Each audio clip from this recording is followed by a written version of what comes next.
All right. Well, some big news of the day heading into the final full week of no NFL regular season football for quite some time. So excited to get to it here this week. We'll have a jam-packed week for you with two previews as we finish up our divisional previews this week and then obviously culminate our preseason commentary next week with our final official NFL prediction episode. That's always a fun one. But Mark, we can get to some big news that just dropped a little bit ago before we even started the show. That is, of course, Amari Cooper back with the Las Vegas Raiders. Is he really? He is actually. Okay. I did say that tongue in cheek because he's 30. I didn't even see that one. But yeah, no, that one dropped, and it is certainly being in the shadow of the news that both Trey Hendrickson and Terry McLaurin, their hold-ins or holdouts, whatever you want to say, are over. So Trey Hendrickson just getting the one-year deal, $30 million from the Bengals. So he's still set to be an unrestricted free agent next year. Terry McLaurin gets a 3-year deal, $96 million. And he gets a nice $13 million signing, or $30 million signing bonus with that as well. So a couple big deals there.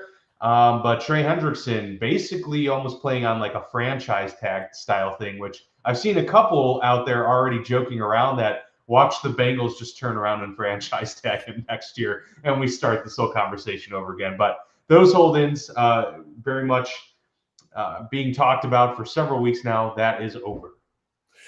Let's start with Trey Hendrickson. I really love it for both sides, right?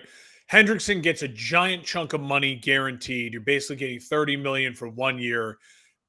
For a guy who's already made millions of dollars, I mean, that's a huge amount of money. You can go out there and ball out for another year, try to lead the league in sacks again.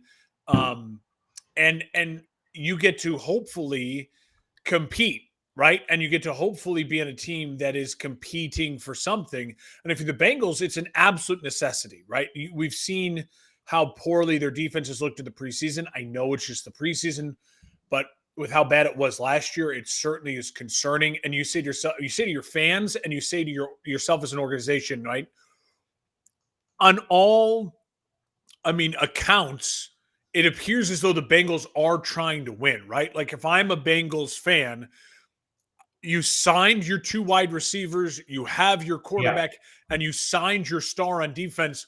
What more do you really want them to do? They drafted well. Like, what more could they really have done?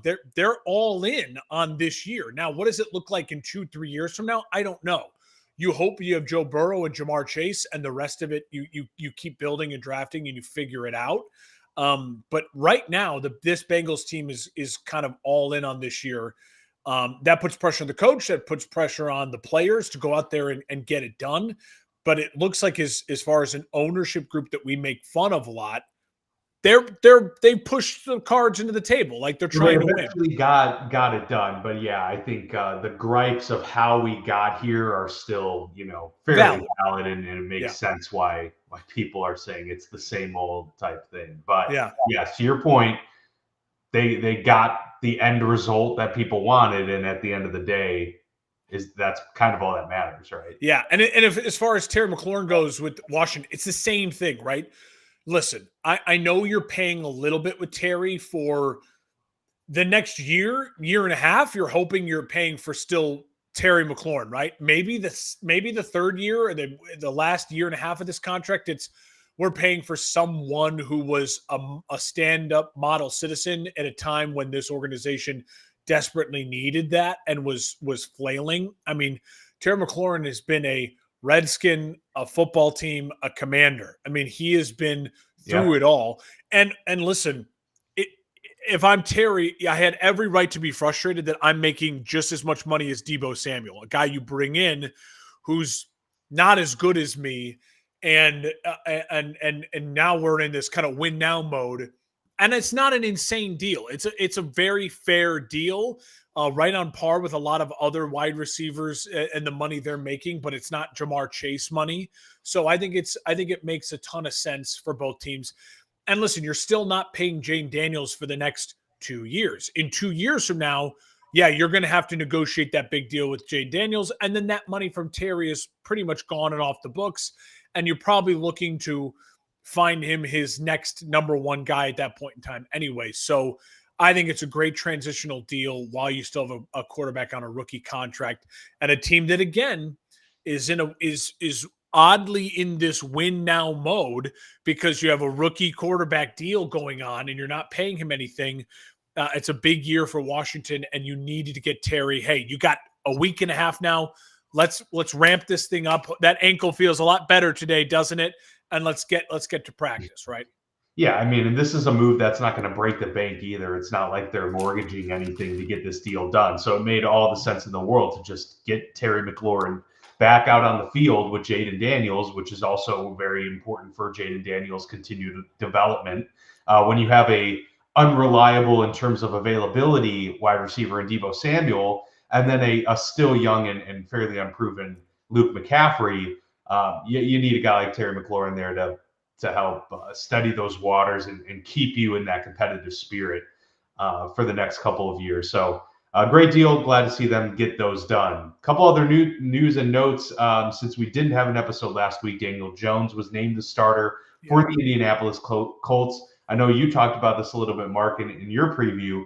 You were hoping, or at least, saying what you would have done would have been to start the season with Anthony Richardson, because it makes more sense to then go to Daniel Jones if things are falling off than it is to then reverse course and go back with Anthony Richardson. So now that you've had a little bit to digest this move, has anything changed for you, or do you still think that this is probably not the right decision to begin the year?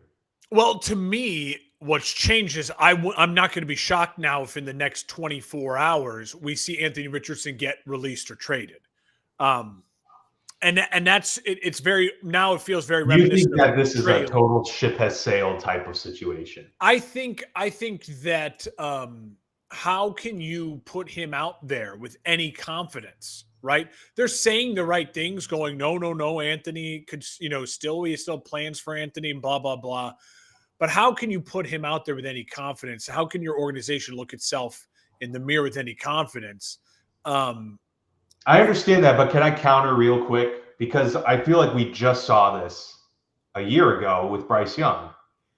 He's benched, and Andy Dalton's the quarterback, and you're thinking, okay, well, like this is it for this kid. Like, where's the turnaround going to come? He's been yanked multiple times, and now he's like official. The head coach is saying, no, we're not. We're not riding with him anymore.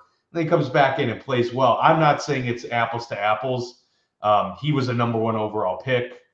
Anthony Richardson has not even been able to stay healthy for a couple seasons. So there's definitely a lot of differences there, but more so playing devil's advocate. I am curious, like if Shane Steichen and company just are like this, it's not happening. It's not happening here. If it happens elsewhere, great. But this is Trey Lance 2.0, and we're happy to move on, just like the 49ers were after spending all of that draft capital. They cut their losses and said, we got to move on. And maybe they are, doing that same thing here in Indy.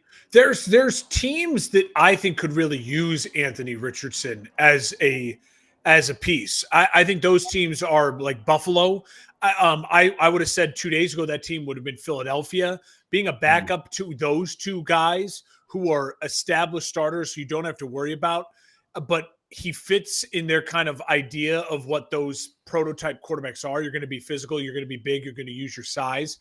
And obviously, Josh Allen's a prolific passer, and Jalen Hurts is a very, very good passing quarterback. Also, is a good guy to have available to practice against when you've got to come up against some of the more athletic quarterbacks, right? Like I could think Cincinnati could benefit from having a quarterback like that on their roster, Yeah, I also think, now obviously Philly makes the trade. I don't know if he's in play there. I'm just saying, like, okay, I'm not predicting he's going to, but I think you asked me, like, what changed? Like that's the only thing that enters the equation now is a possibility. That to me is the only thing that changed. Is it feels like maybe now that there's that nugget of if he does get traded or released here in the next 24, 48 hours, his roster cuts are going into effect.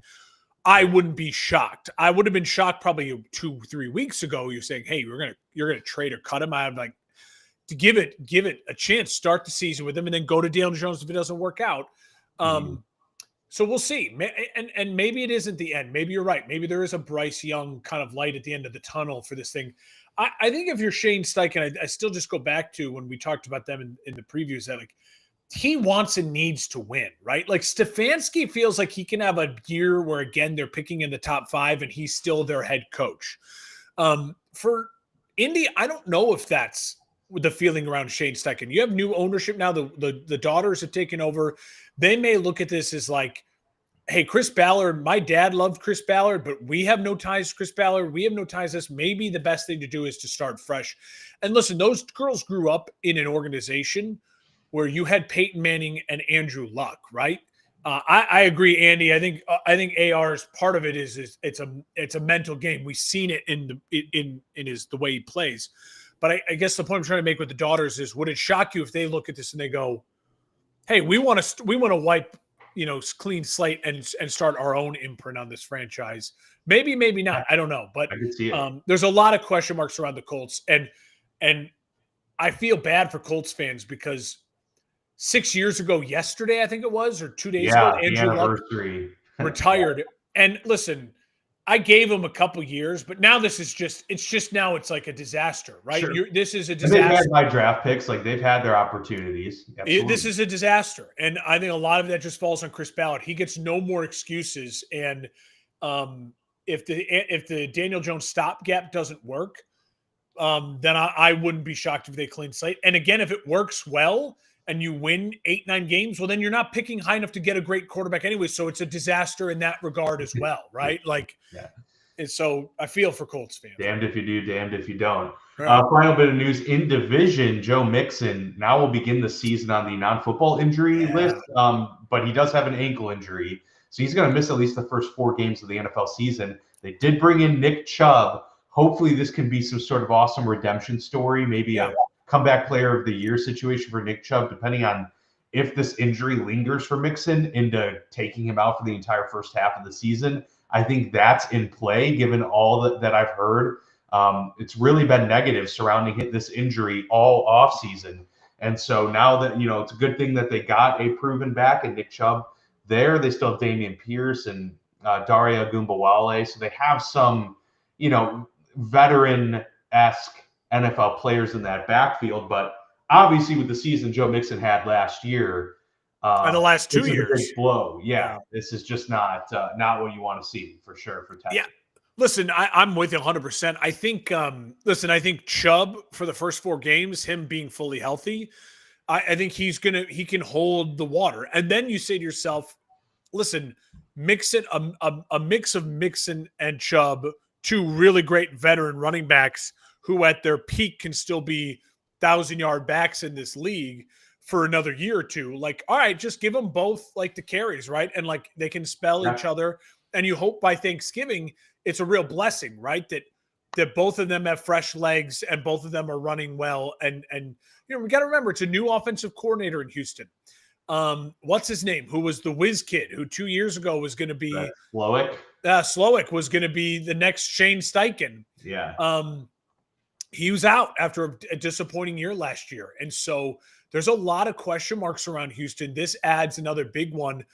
Can Chubb carry the load for 4 games? I think he can. I think he'll be a very quality back for the first 4 games. I agree. And Houston, as we talked about, it's workable schedule. So I'm not panicky if I'm Houston, but certainly when you don't have Tank Dell, when you have new receivers coming in with Christian Kirk and Nico Collins dealing with all, coming back for some injuries as well.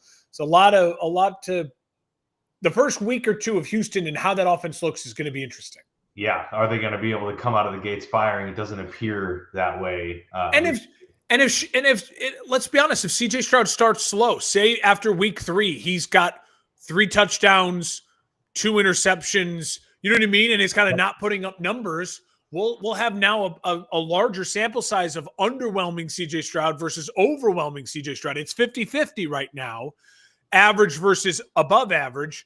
And so there's pressure, I would say. Yeah, There's yeah. No, I think intrigue. it's an important year. You got Get you out gotta of the car. sustain that while you can. Otherwise, you can quickly fade in this Trevor league. Lawrence. Yeah, exactly.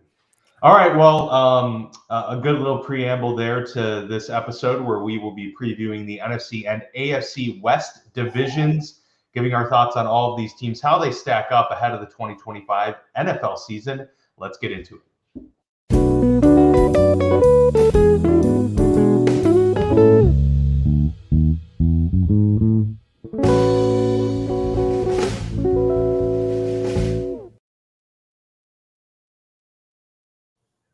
That's right. Bringing the intro back. I love it. It's also the great people to have on that intro because I would say if you're picking one from each division, the two most intriguing players as far as what their years are going to look like and the importance of those two guys to these divisions and how it's going to shake out. So love it. For those listening, Patrick Mahomes and Matt Stafford are the thumbnail of choice for this episode. Mark, I'd like to start in the NFC.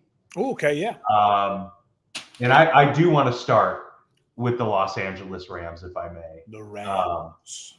Really interesting team. This is a team much like the Bills that I'm not going to let my past judgments influence and stick to my guns. I'm going to have to reverse course here, just like I did with Buffalo ahead of last season, because I had said Buffalo was washed, and while they still haven't gotten over the hump to the Super Bowl, they were able to reach their ceiling yet again, and so I had to wear that one. I'm also going to do the same with the Rams here. I really thought that Matthew Stafford was at the end of his rope, and right now we're still dealing with some injury concerns, no question about it. But he and the team and that young defense that wasn't built with anybody was able to outperform expectations by a long shot. I'm beginning to realize more and more how important Sean McVay is to this equation when evaluating the team. And while Matt Stafford has been a huge part of their success, McVay is still the guy there in LA. And so, look, I can't really, forecast a brutal season like I had in the past with this team. We don't know what's going on with Matt Stafford, but I also feel like with how well that defense played, they now have a good infrastructure there on defense. They really didn't have any notable losses in my view, Mark. Yes, Cooper Kupp is gone, but he is well past his prime. And they bring in Devontae Adams, who is still performing at a very high clip last year, even after he got traded to the Jets. So I think there's an upgrade there. And now you have him with Puka Nacua.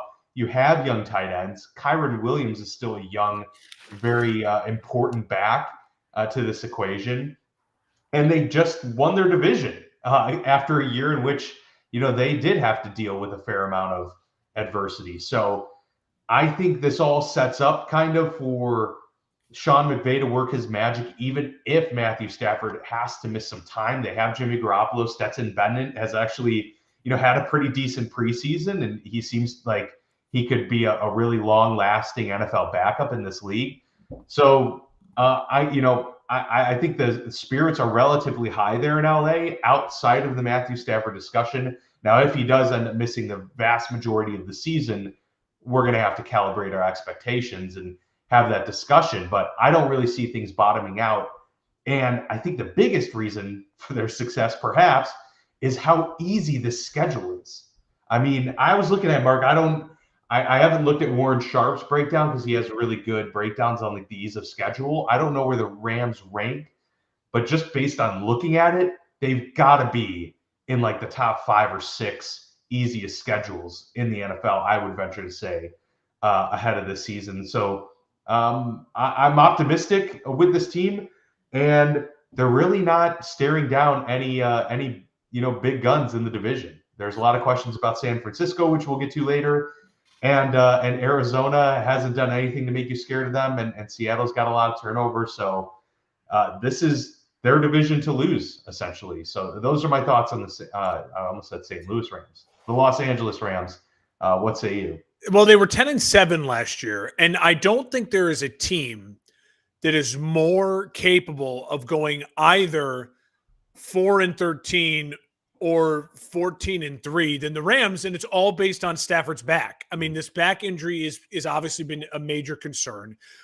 2 years ago, when I predicted the Rams were going to have a great year and then they fell off, it was dealing with the elbow injury all offseason, and the elbow lingered, and they had a bad year, a below average year, and they ended up getting Jared Verse and adding to that young defense. And then Stafford was fully healthy last offseason, and they had a great year, 10-7 in a brutal schedule.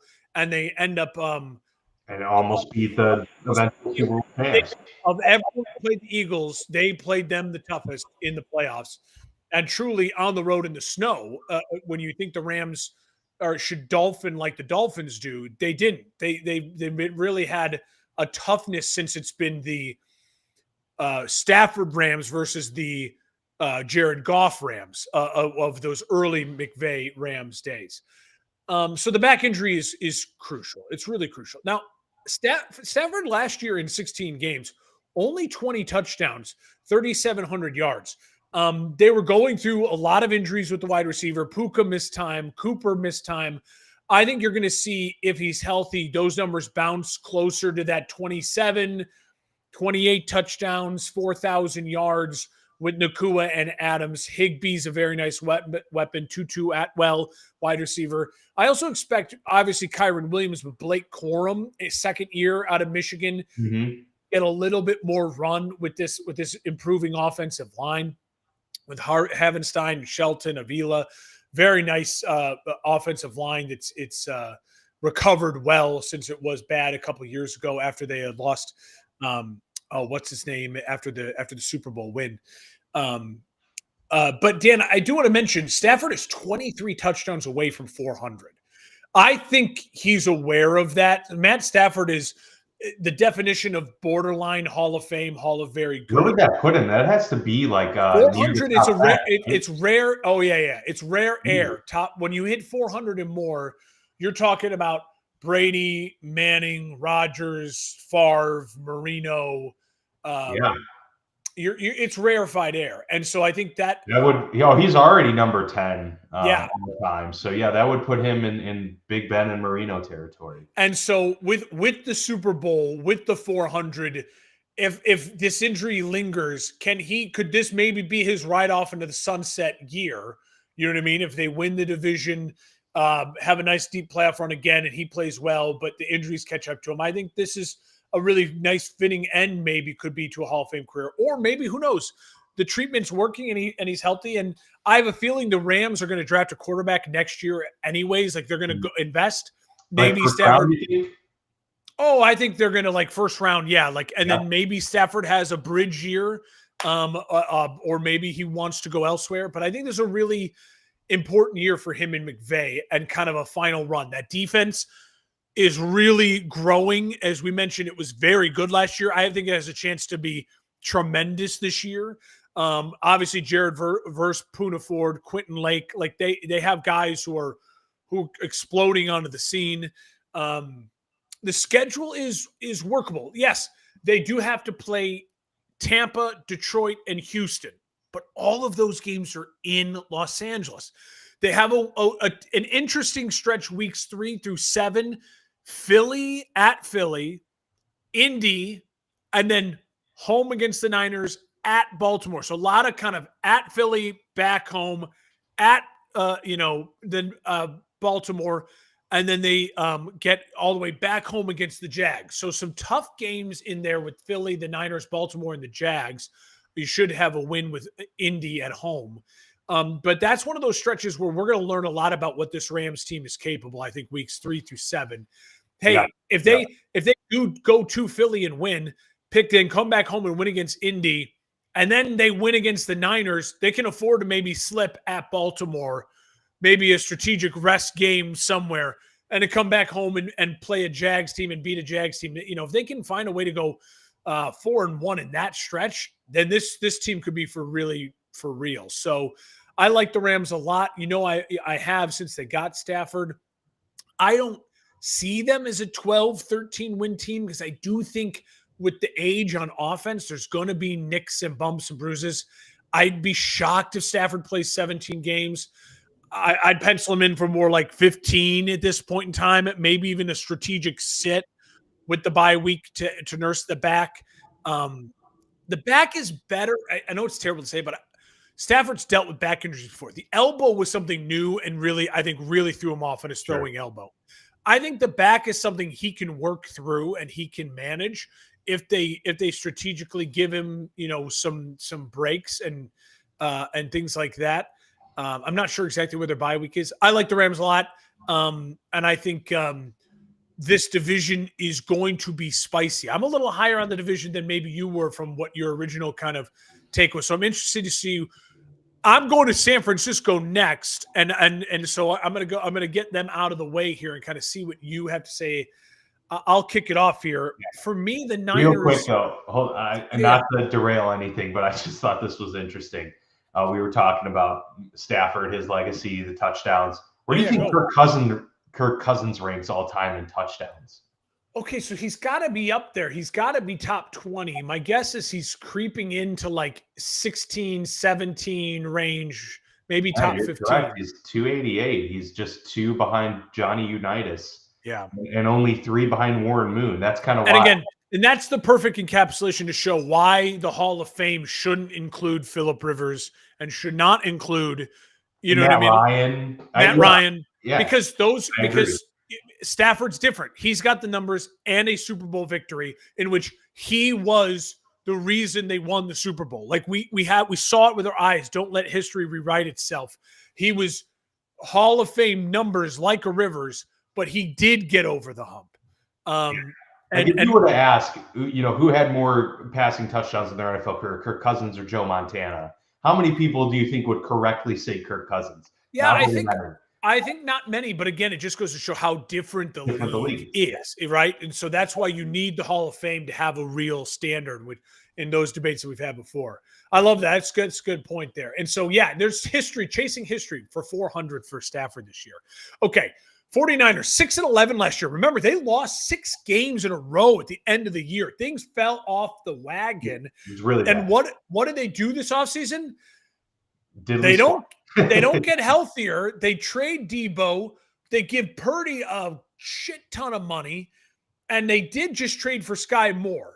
So that just goes to show you what the shambles. It doesn't look like Ayuk may be healthy to start the year.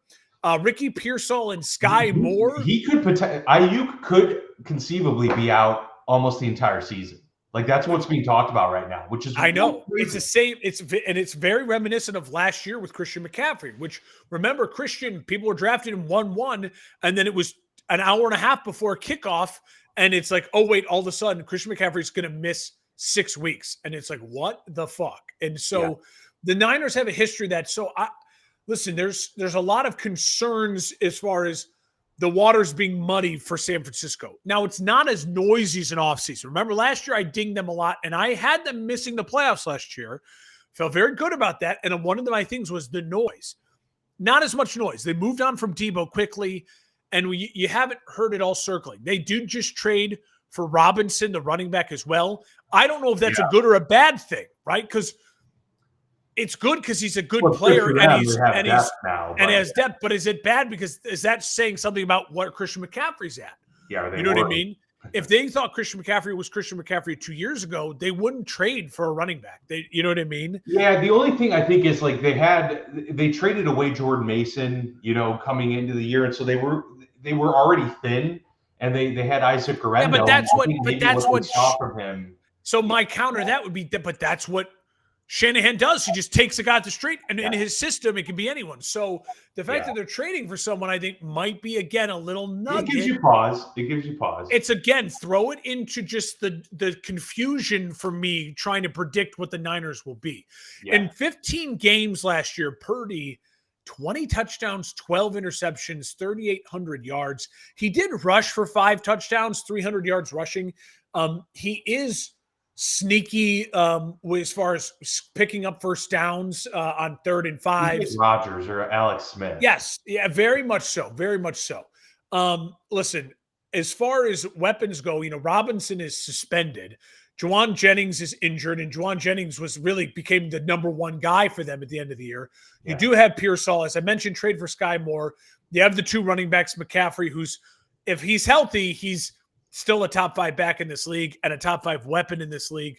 Luke Farrell and Juszczyk are very nice pieces as well. Obviously, Kittle is, to me, probably tight end number 1 in the NFL right now. Him and Brock Bowers. He will be their top target.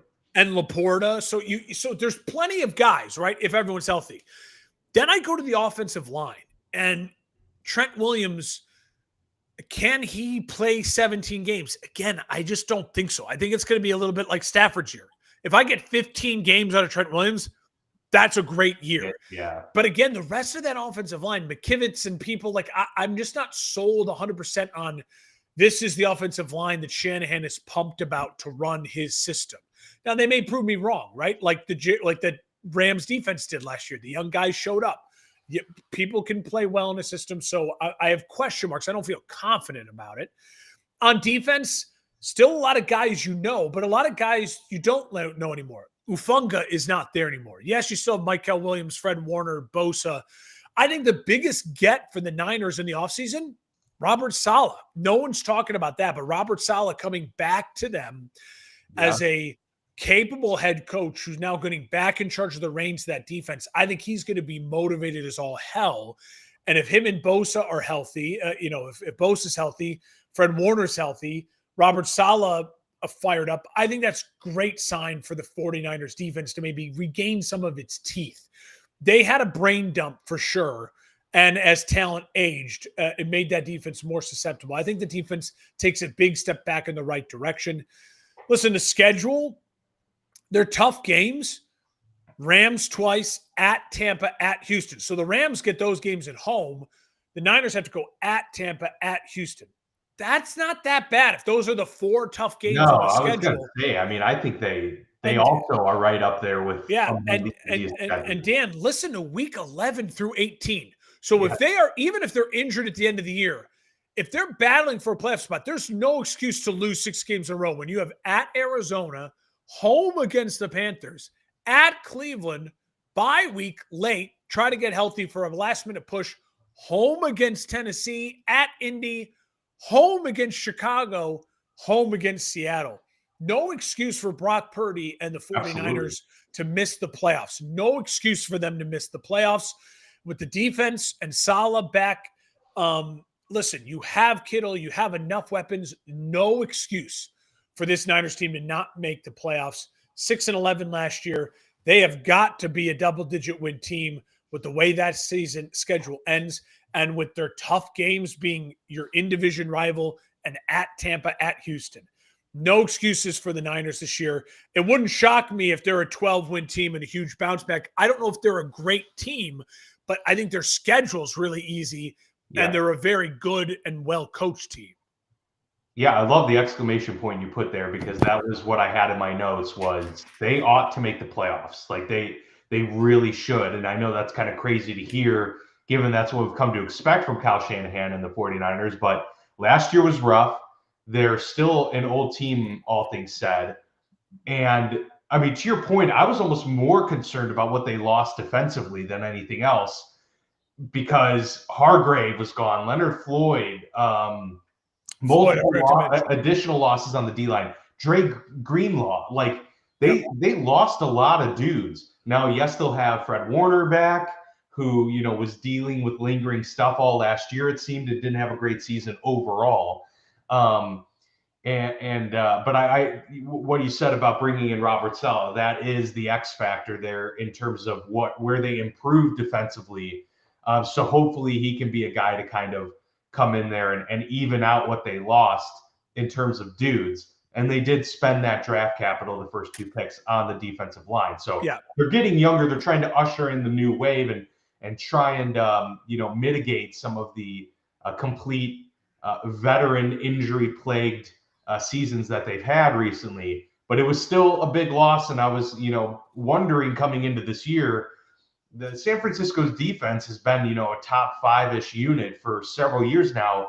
Are we going to see them almost kind of crumble before they can fully get back?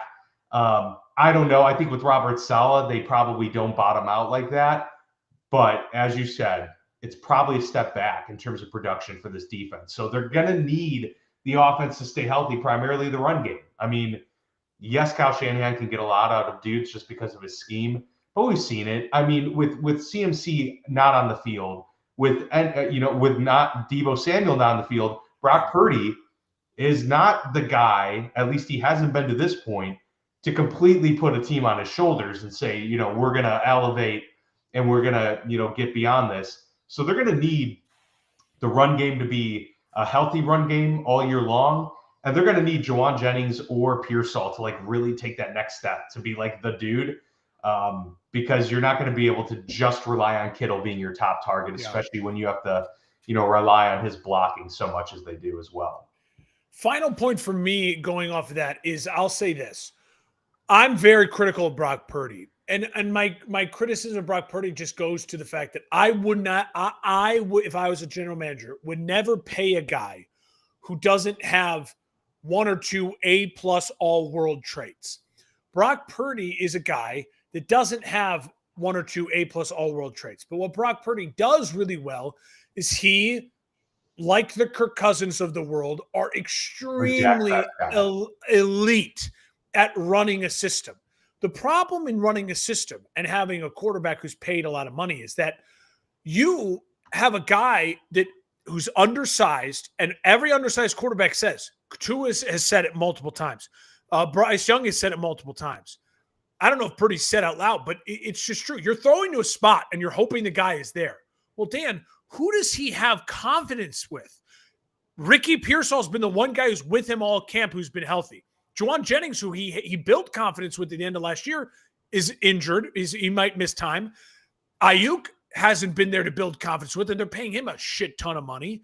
Obviously, then Robinson is suspended. How much is CMC really playing right now in practice? How much does he trust him as his go-to, kind of blanket? You're going to need him because Deebo, who was your just dump it off blanket guy, my break glass of case of emergency, it's got to be Kittle. And so I expect big things from Kittle early on and until the rest of this offense kind of catches up to where it has to go. If Kittle can stay healthy, which is a big if, because he's a physical player who does get dinged up, he's got to be the guy in weeks 1 through 4 while everything kind of sorts itself out for this offense. Yeah. Yep. Nope. I am right there with. All right. Are you going to Seattle or Arizona? Where are you going? I'm going to go to Arizona. You're going Phoenix. I think they're an interesting team, to be honest, because they fortified the lines. Like they made it clear and I think very open commitment to making this just a tougher ball club all around.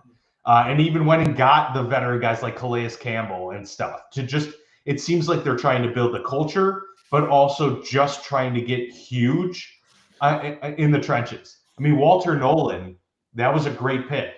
Calais Campbell you bring in, who's going to give you some solid snaps.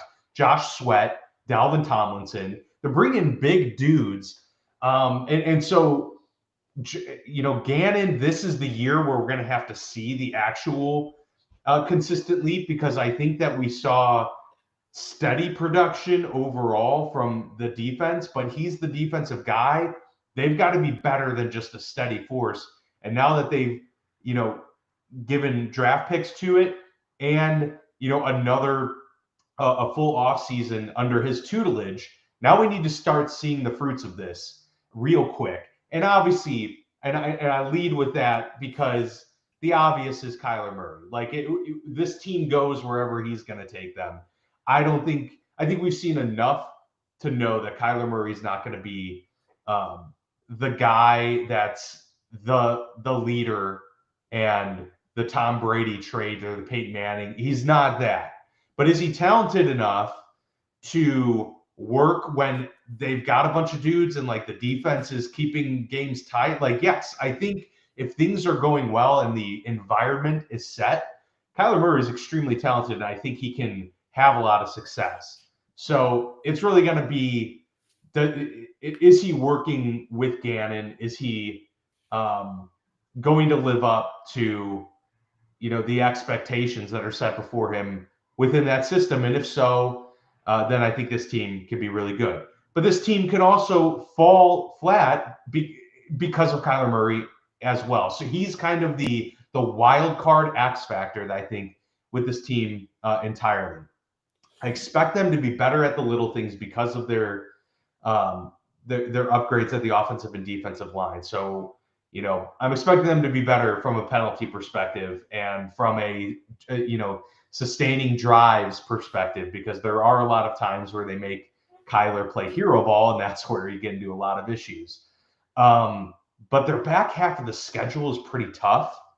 And that's what kind of, makes you feel like if this team doesn't get off to a strong start, and by strong, I mean even just, banking 5 wins before, the half of the season. If they can go like 5-3, 5-4 even, okay, maybe you're starting to build some confidence ahead of that slog, because the back half of the season, despite the rest of their division having relatively easy schedules, I just don't think it stacks up well for the Cardinals. Backloaded. Especially when we're talking about, basically the Niners and then the Bucks, Rams, Texans are no slouch. Like, that's 4 out of 5 weeks at the end of the season. Then you have a trip to the Bengals and a trip to the Rams to end the season. That is not a recipe for success. So they're going to have to get some wins early. Now, they do have an easy start with the Saints and Panthers, so you better go 2-0 there. And, Seahawks, Titans, Colts, take care of your early games, because it's going to be rough overall. And so I'm not bullish on the Cardinals this year, but I do think they're going to take a slight step forward. It's just not going to be enough of a step forward to be anything of real meaning this year. But hopefully it means something for 2026 and beyond. Yeah, year 3 of Coach Gannon, year 7 of Kyler Murray. Listen to this. Last year, 7 years. Yes, this is year 7. Last year was the first time. So year 6 for Kyler was the first time he did 17 games. Now, obviously, he started when it was still, I think, 16 games for one of those years. Yeah. First time in his career. And listen to the stat line, Dan. 68% completion, 3,800 yards, 21 touchdowns, plus only 11 interceptions, and he ran for 500 yards and 5 touchdowns, 572 yards. So Kyler Murray, I had a very productive – this was an 8-9 football team last year. This was an 8-9 football team last year that I think got better. You mentioned Calais Campbell, Josh Sweat. You forget about Budda Baker, Wilson Sr. This defense has players. Of course, the draft well and young on defense as well. The weapons on offense, James Conner had 1,000 yards and 8 touchdowns last year. He's a very solid running back. Marvin Harrison Jr., I think people were dogging him. I think overall it still was a very productive year. 62 catches, 885 yards, 8 touchdowns. It was no slouch of a year. I just think we expected him right away to be Mike Evans, and he wasn't that. But give him a year. Let's see how he is this year. Zay Jones, Trey McBride. He's got weapons to work with. The offensive line, Jonah Williams, Johnson Jr., Adams. I trust it a little bit more than I think maybe even the Niners offensive line right now. You said it. I think the key is week 10 through the end of the year, you are, let's be honest, you're not going to be favored in a lot of those games, probably any of those games, depending on if you beat the 49ers in week 3, if you beat Seattle in week 4, and you start the season 6-0, because it's really capable. You have Tennessee, Indy, Carolina, New Orleans. If you can take care of business in division against the Niners and Seattle early, maybe before Seattle gets rolling with Darnold and you're at home, and maybe before everyone's healthy back for the Niners, Ayuk and all that, week 3, and you're on the road, you steal a win. This is a team that could be 6-0. I don't know if it'll be fool's gold, but if they can get to that type of start, I think they can find maybe a way to win 10 games. I think that's the ceiling for this Cardinals team, though. And I'll say this about Kyler Murray. There's nothing wrong at all in life being like the 14th best quarterback on the planet, right? Yeah. And he's probably in that every given Sunday, 12, maybe as high as 10, but can have bad days where you're like, that dude's 20, 22, 23, right? Mm-hmm. So I think he lives somewhere in that 13, 14, The 15. talent's undeniable. There's nothing wrong with that. It is an incredible accomplishment for a guy who also could be a pro baseball player right now. It's an incredible accomplishment. I think, though, now we have 6 years of film on Kyler. I think we all, especially with the new faces entering the league, can say he's not a top 5 guy, right? So can in year 7 with these weapons and find just a little bit more consistency? So in years 7, 8, 9, and 10 of his career, can he prove to be 4,000 yards, 68%, 26 touchdowns, still keep it to 10, 11 interceptions, and still rush for 500 yards and 5 touchdowns? That makes him more of a consistent borderline top 10 guy. If he can find that consistency, then I think this Cardinals team has a real chance over the next couple of years to be that thorn in the side. Maybe not win the division a ton, but be a thorn in the side of a lot of teams and maybe get some upset wild card wins. They're building something in Arizona, and I like it. The concern I would be, again, is ownership. I heard this from Mike Florio today on Part of My Take.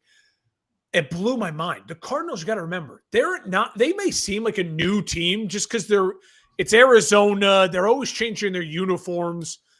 They were the Chicago Cardinals back in the 1920s. This is an original franchise. It's over 100 years. In their 100-year history, no coach has lasted 7 seasons.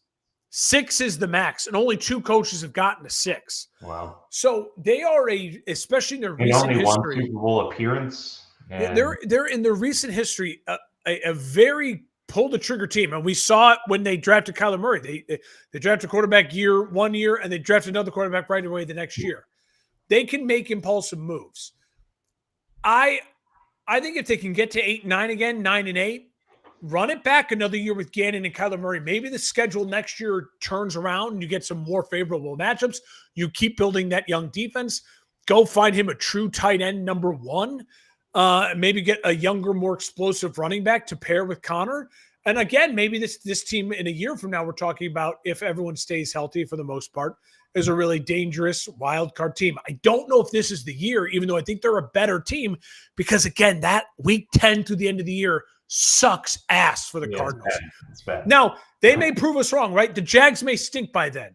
There might be a devastating injury to one of those teams. I don't want to wish it on anyone. So it could open up, right? And if they stack the wins early, maybe they end up being an 11-win team and get into the wild card at this point. But I think that's a little harder to see that path right now here in August than maybe it will be in December. Yeah, fair enough. All right, to the Northwest. Seattle, I'm really high on Seattle. This was a 10-7 team last year, Dan, that I again think got better. I like Darnold over Geno Smith. I think it's an upgrade.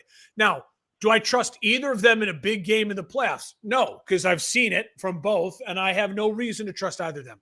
In the regular season, what Darnold did last year was beyond impressive. It was 35 touchdown passes. I mean, he was setting the world on fire. I get it. It was with Kevin O'Connell and an offense with some really good weapons.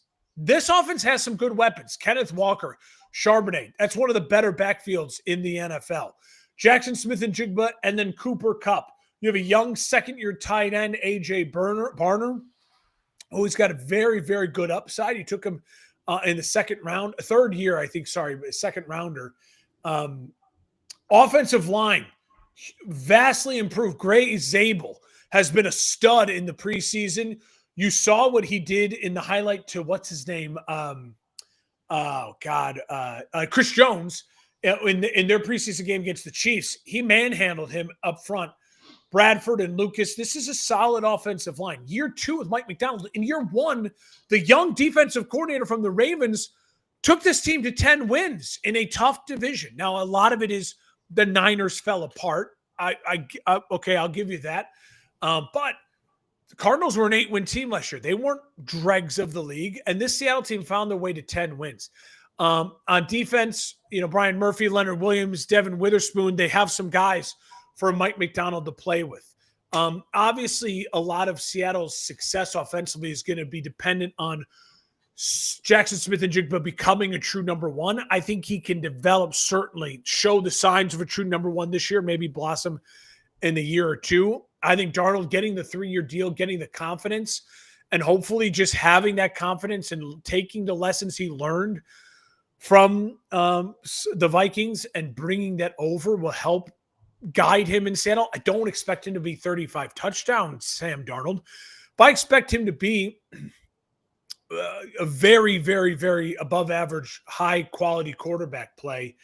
And listen, the schedule, again, it's workable. They have winnable games on the schedule.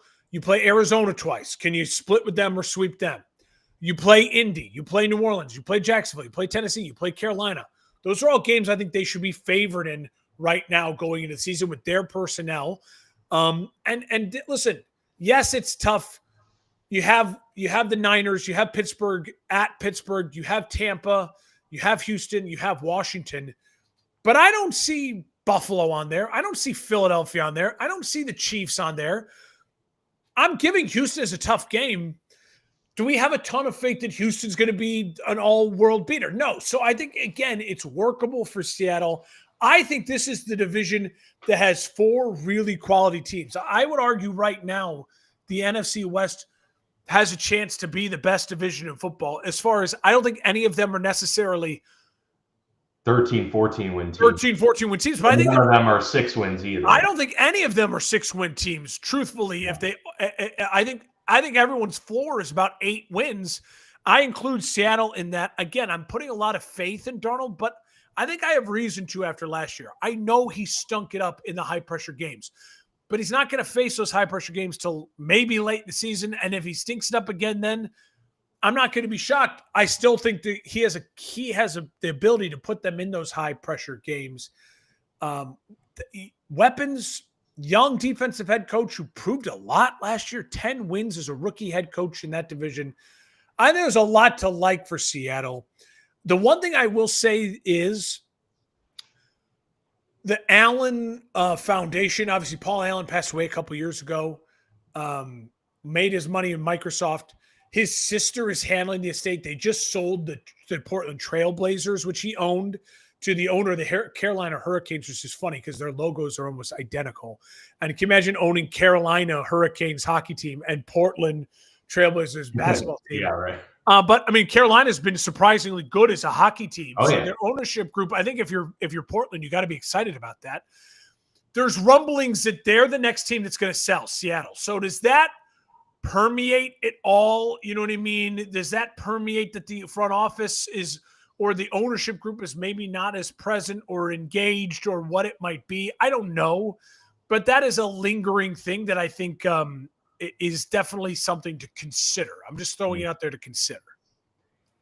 I'm not high on Sam Darnold this year, so that's where our big disagreement's going to be with how Seattle performs. I also agree. Like, I don't have them pegged as a 6-win team, but I don't think they can replicate. I don't think they're going to replicate 10-7 this year. Part of that is DK being gone, Lockett being gone, Geno, obviously. There's tons of turnover on offense there. And I think despite bringing in Cooper Kupp and maybe A.J. Barner's finally going to have that bigger role like he had towards the back half of last season, I think it's an overall downgrade as an offensive unit from a year ago. Charbonnet is really good, and so is Kenneth Walker, but Kenneth Walker really hasn't stayed healthy. So, and Charbonnet played very well in his absence. So not to take away from that, but I just don't see them being the 1-2 punch all season long, because I think the one is going to be out for at least a certain number of games. But the biggest thing for me is Darnold. It's all about external factors to him that give me major pause here. First, he has this resurgence in Minnesota with the perfect situation that you could ask for a quarterback to go to, especially when they're trying to kind of rebuild their career. A hyper quarterback-friendly coach in Kevin O'Connell. You're playing in a dome. You're playing with 2 track stars as your, receivers, including an all-pro tight end, even though he was hurt for a good portion of the year. Really solid run game, and one of the best defensive coordinators to help keep you in games as well. I think it was an absolute perfect situation for Sam Darnold. And to his credit, people can be put in that situation and not perform well or just perform averagely. And he was well above average.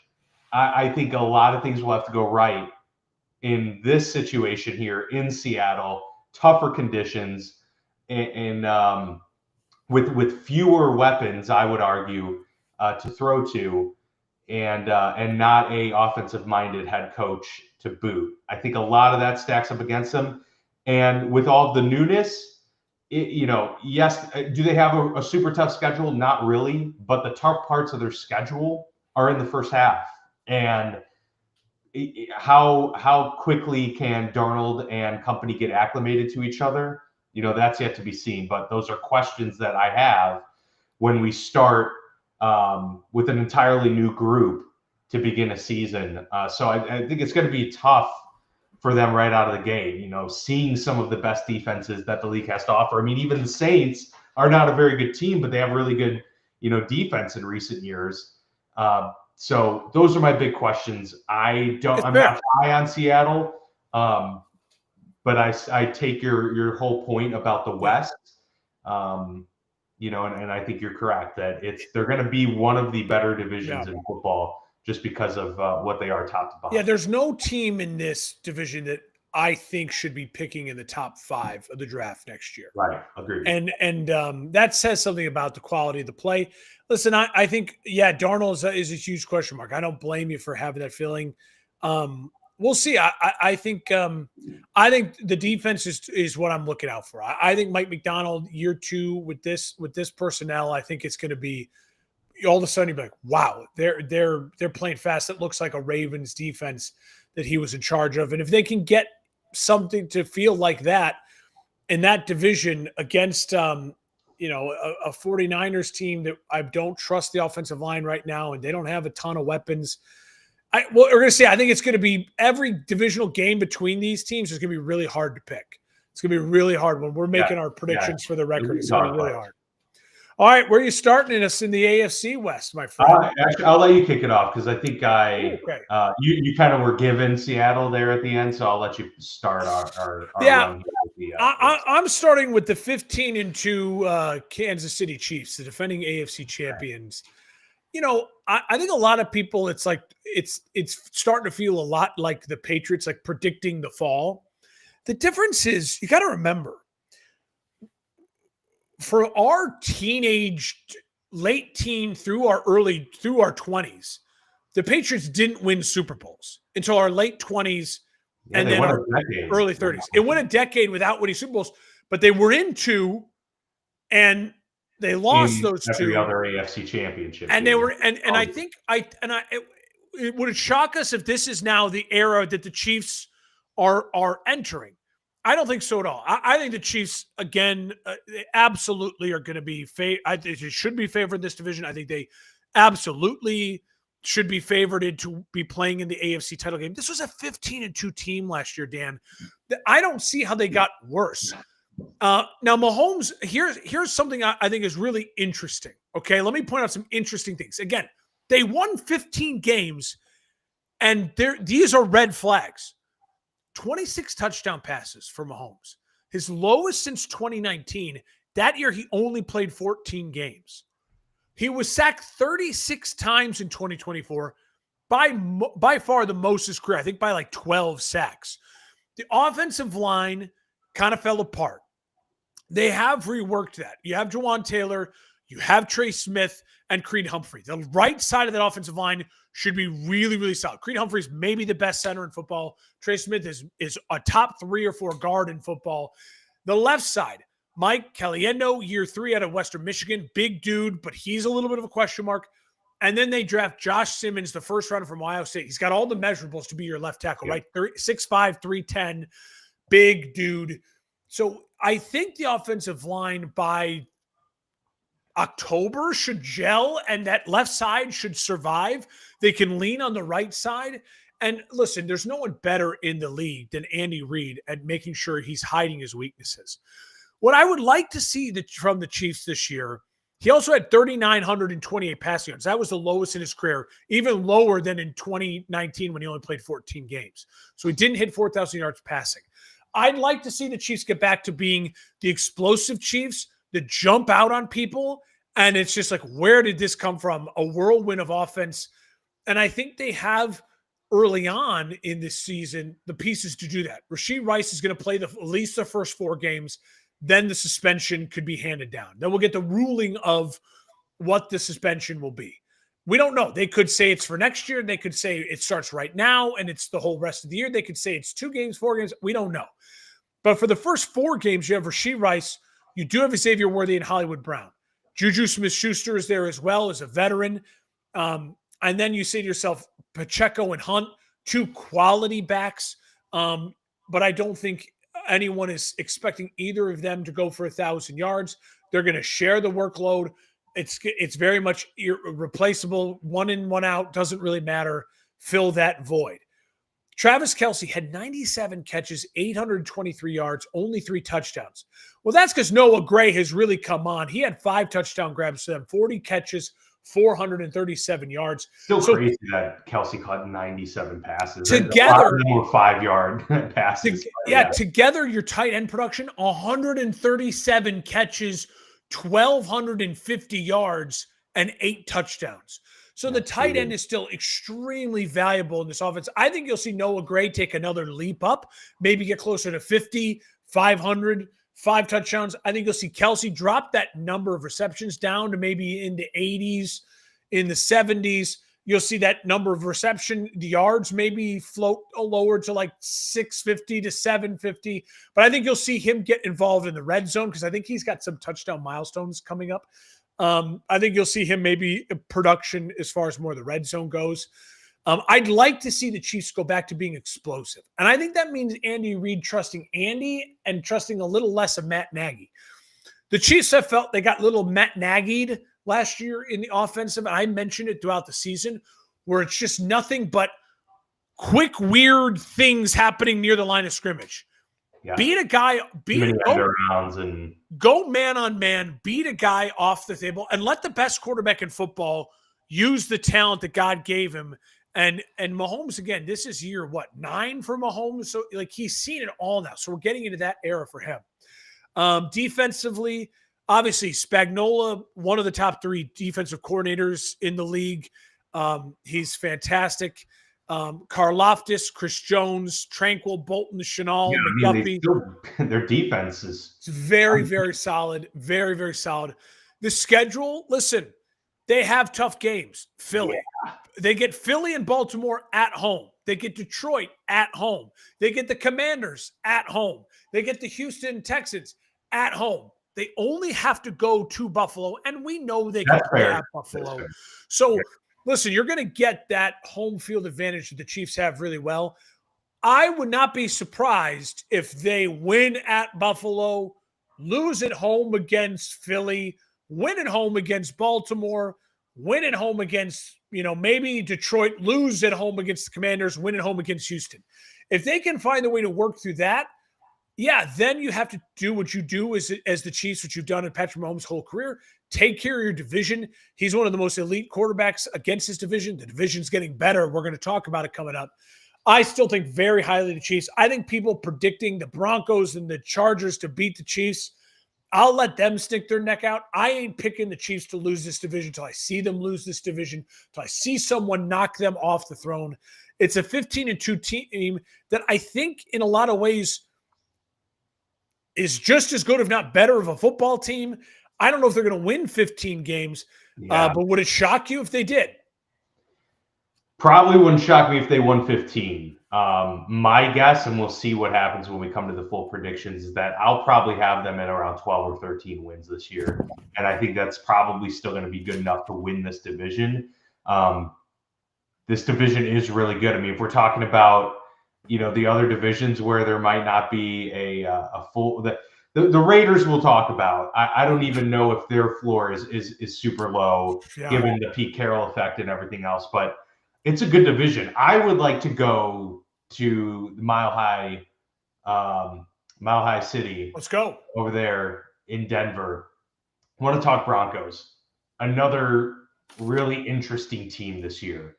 And as much as I'm not a personal fan of Sean Payton and his style of coaching, got to respect what he was able to do in such a short turnaround, given the constraints that Denver had on them with the Russell Wilson contract and a lot of other just poor roster construction. To have such a quick turnaround, you got to give him props. And what he's been able to do in molding and working with Bo Nix, credit to both of them. Bo Nix had a season that not many predicted last year, 29 touchdowns.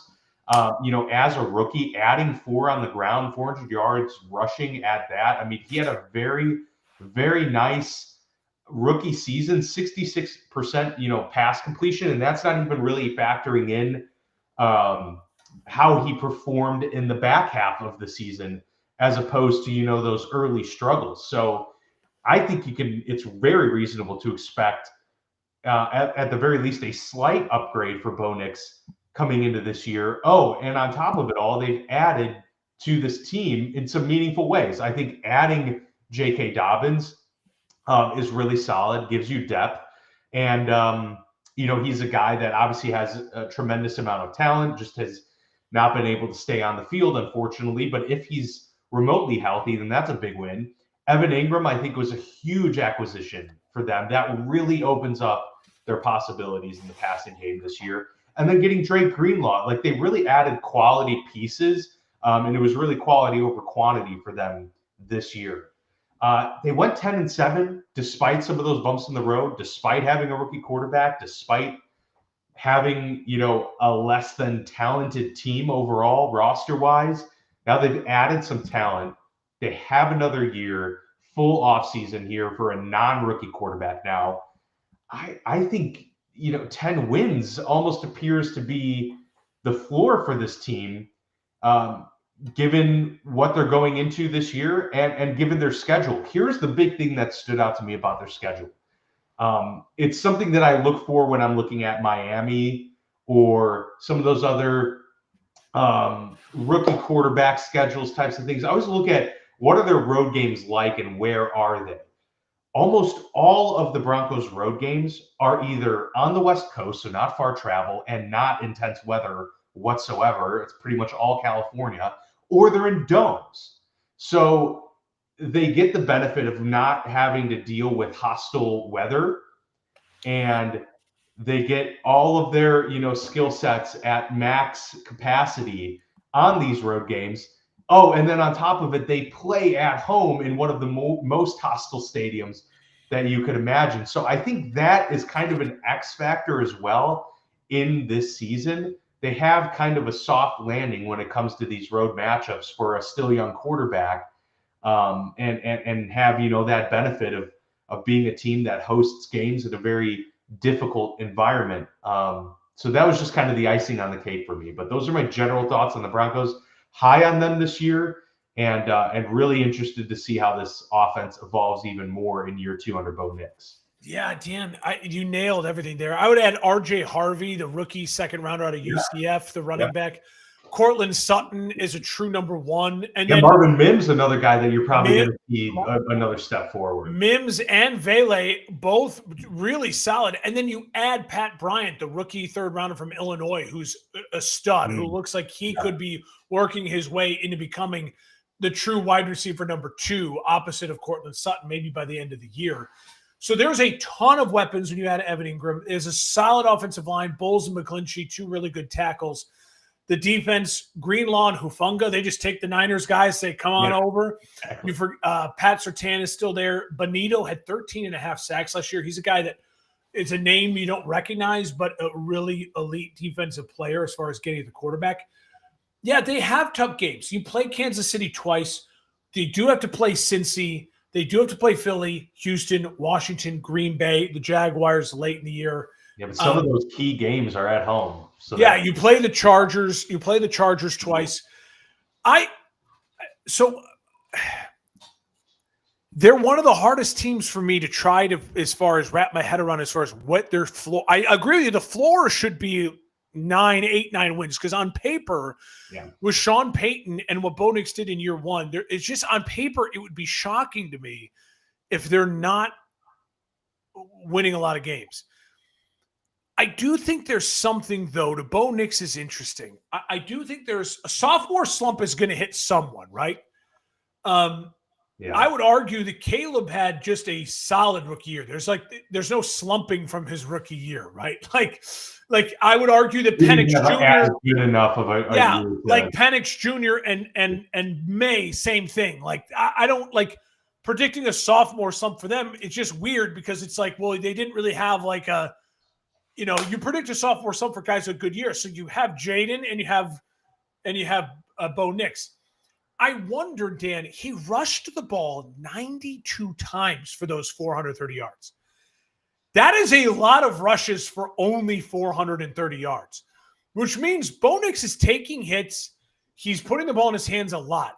And what's different about Bo Nix versus Sean Payton versus Drew Brees, right, is, well, Drew Brees protected himself entirely. And Drew Brees knifed and dinked and dunked you to death. So I'm wondering what the catch-up will be. What will the league having, the division, Andy Reid, Harbaugh, they have a year of footage now with Nix and Sean Payton. Obviously, Sean Payton and Nix are going to get in the lab. They're going to try to improve, right? New schemes. But a lot of it is you are who you are. And so I wonder if teams are going to just be more prepared now for what the Nix Payton thing looks like and how to defend against the Nix Payton thing. Now, good luck, because again, a ton of weapons and a really good defense to boot. So I'm holding my breath. I kind of just want to put them again at 10-7, and I don't know where the chips will fall. Yeah. But maybe they are 10-7 again, but they feel better, right? And that probably will be because Knicks won't have Knicks had such a bad start. The 12 interceptions, I think 6 of them were the first 3 weeks. Like, so it's like, right. Yeah. So as long as he doesn't have a start like that, you're going to just feel better about them anyway. So Denver's a fascinating team. They're going to be a one to watch for sure. No question. All right, let's go to Vegas. Oh, okay. We'll end on a more fun note with the Chargers, because and that's not even to say I think Vegas could be really surprising to a lot of people this year, but not in the way that they're in the playoffs or blowing the doors off of anybody. But I just think that with such low expectations, they might have quite a surprising output. Like maybe they're last year's Broncos, Maybe they're a team where you're not really, no one's really thinking about them or feeling too great about it. But, you insert Pete Carroll, you insert a competent quarterback in Geno Smith.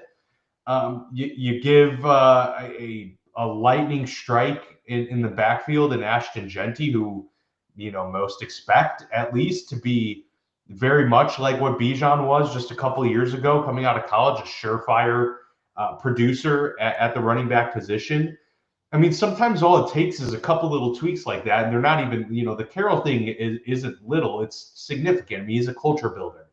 But a few things like that can really do a lot to turning things around. Their biggest problem is the problem that we talk about with a lot of just the teams that have performed towards the bottom of the league for several years. There's just not talent on the roster. It's very thin. You've obviously got guys like Max Crosby on this team. You've got Brock Bowers. Jacoby Myers, I just saw requested a trade today, so we'll see how that works. Because I think they already basically said no. Like, he's just not happy. Yeah, and then minutes later, the Amari Cooper news breaks that they went and got him. Not expecting much out of the Amari Cooper return, but they've got talent on this team in terms of offensive weapons. It's just not really too much on defense, not much on the offensive line, although they have, started to rebuild that over the last couple of years. I just think overall, Mark, vibes are kind of feeling under the radar. And this is a team that I think can just surprise people to get to 7 wins, 8 wins this year, be kind of a spoiler for some teams late in the season. They won 4 games last year. So I just don't see them bottoming out once again, given the talent, given the fact that they didn't lose anybody. in my view, of significant note. And they just kind of added some veterans, some solid players. They got Alex Kappa. He's injured, but he's Oh yeah, he is. That's right. So there you go. But I just think overall, it's a team that's going to surprise some people, and maybe on the verge of turning the page. When you look at their schedule, I mean, they have the Colts, the Titans, the Jags, the Browns, the Giants, the Cowboys, the Patriots, the Bears. Like, you look at it and you say, there's no reason why they can't win some of those games, if not the majority of those games. Now, I also could argue with their offensive line, with Kappa especially being injured, it's not great. I also could argue that besides Crosby and Devin White on defense, it's a lot of who, what, where, when, how, why. And Devin White even has had his struggles. And I could argue that, even with Amari Cooper, and now you add him with Brock Bowers, Jacoby Myers, the receiving core is not ideal. And Geno is been quality, and it's been good, but again, it's not been Baker Mayfield. You know what I mean? Like, I would even argue that it's not been Baker. It's not been 40 touchdowns. And there's a Mostert and Genty. Like, they have pieces, they have weapons, but you have a new head coach, new quarterback, new running back. And this is really the first year now that Brady is also putting his fingerprints on the team. So again, there's a lot of things going for him. My note with them was there's not a lot of blue chips. Like, where are the blue chip guys? Yeah. Genty, Bowers, Kappa when healthy, and then like Crosby. Okay, so there's something, but when I can list off 5 more guys, if I'm talking about the Broncos, the Chiefs, and the Chargers, they are a victim of their division, and I've said it for years since Mahomes and Andy Reid kind of took this division over. The best thing the Raiders can do is be really competent and hope you catch lightning in a bottle. For the next 2 to 3 years with Pete Carroll, I think they'll be competent, and maybe they can catch lightning in a bottle. I don't think it's this year.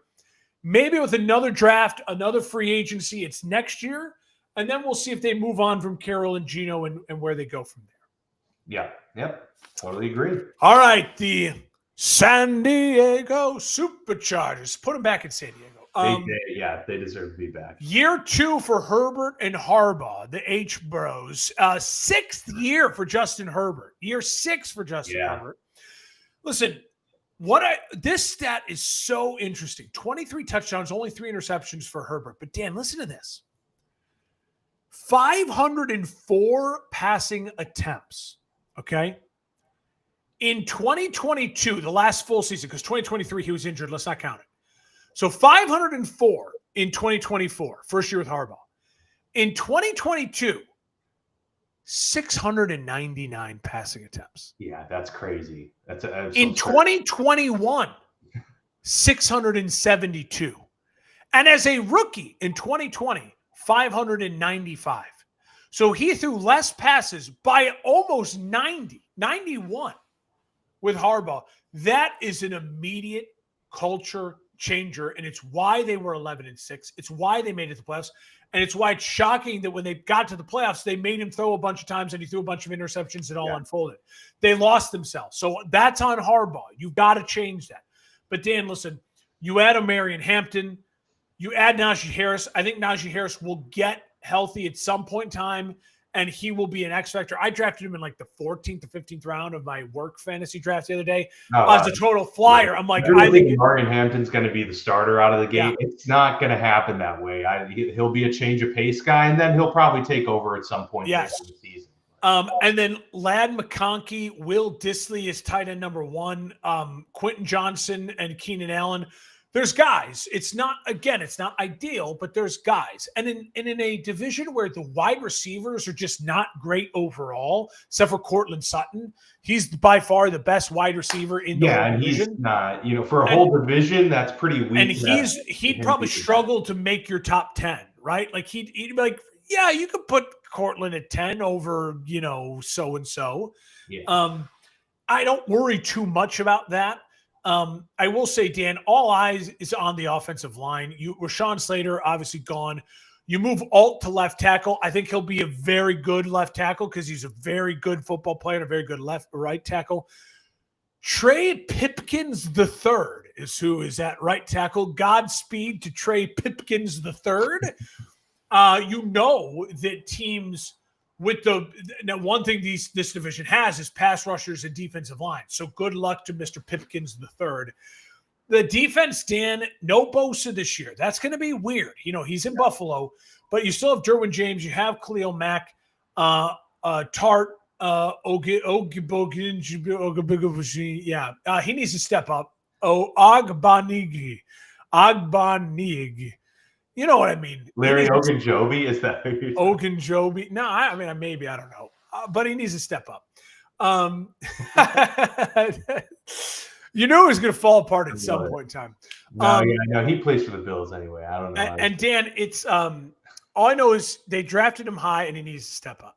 Olujawari, maybe.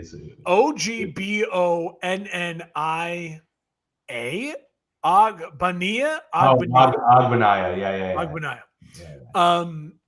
So Dan, for me, when you talk about the schedule, listen, Kansas City twice, you play Washington at home, you play Houston at home, you play Philly at home, you play Minnesota and Pittsburgh at home. There's a lot to like, but the end of the schedule is tough because the end of the schedule is Philly, Kansas City, Dallas, Houston, Denver. So, listen, I like the Chargers a ton. The Rashawn Slater injury just kills me. If Rashawn Slater is healthy, then I think this Chargers team is a real contender for the Chiefs. Will have that to worry about them nipping at their heels. I would put Denver down a notch a bit, but without the confidence of Rashawn Slater and the confidence of what this run game can be, I have a hard time. It's going to be a lot of, we got to wait and see. If the offensive line holds up and they're able to just pound the rock, then this Chargers team will win 11 games again. And I think they'll have more confidence going into the playoffs this year than they did last year. Yeah, I agree with a lot of what you said. The big fear for the Chargers is it's kind of very similar with the Steelers situation. You're never going to fully bottom out with Jim Harbaugh as your head coach, but their ceiling, because of the way they play football, their ceiling is going to be limited. They're not going to be blowing the doors off of people very often. It's going to be a lot of controlling the ball, controlling the clock, dictating the game. And then you have the benefit of having a very talented quarterback. So that is going to give you an opportunity to, cash in on some big plays every now and then and potentially go toe-to-toe in a shootout. But that's not really how they want to play. That's not the structure of their team. So that is the question. Like, you have to win all of the close games if you're going to play that way. And I think they can and will, because that's John Harbaugh's a fantastic head coach, or Jim Harbaugh, fantastic head coach, who gets that out of his players. And Justin Herbert's talented enough to overcome some situations that they're going to run into in a normal, NFL season. But that's the thing. Their ceiling is probably never going to be 15 wins in my view as the Chargers, but their floor is never going to be probably below 9 wins moving forward, barring any significant injury to Herbert or, someone else. So that's kind of, where I stand on that. Really quickly to end this, wrap it up. How many guys come off the board before you take Herbert as your starting quarterback? So for me, I think we know the core four: Mahomes, Allen, Lamar, Burrow. We're taking them before Herbert, right? Yep. I'm taking Hurts over Herbert probably. Yeah, I think at it's this close, point, and it depends, but I probably am. Hurts has the leadership quality, and he's so lethal with his legs. It's close though, but he's won a Super Bowl, and he's been great in 2 Super Bowls. He's been great in 2 Super Bowls, minus the one fumble. He plays big in the big moments. Herbert hasn't yet. Yeah, I'm with you. I would take Hurts too. I think so.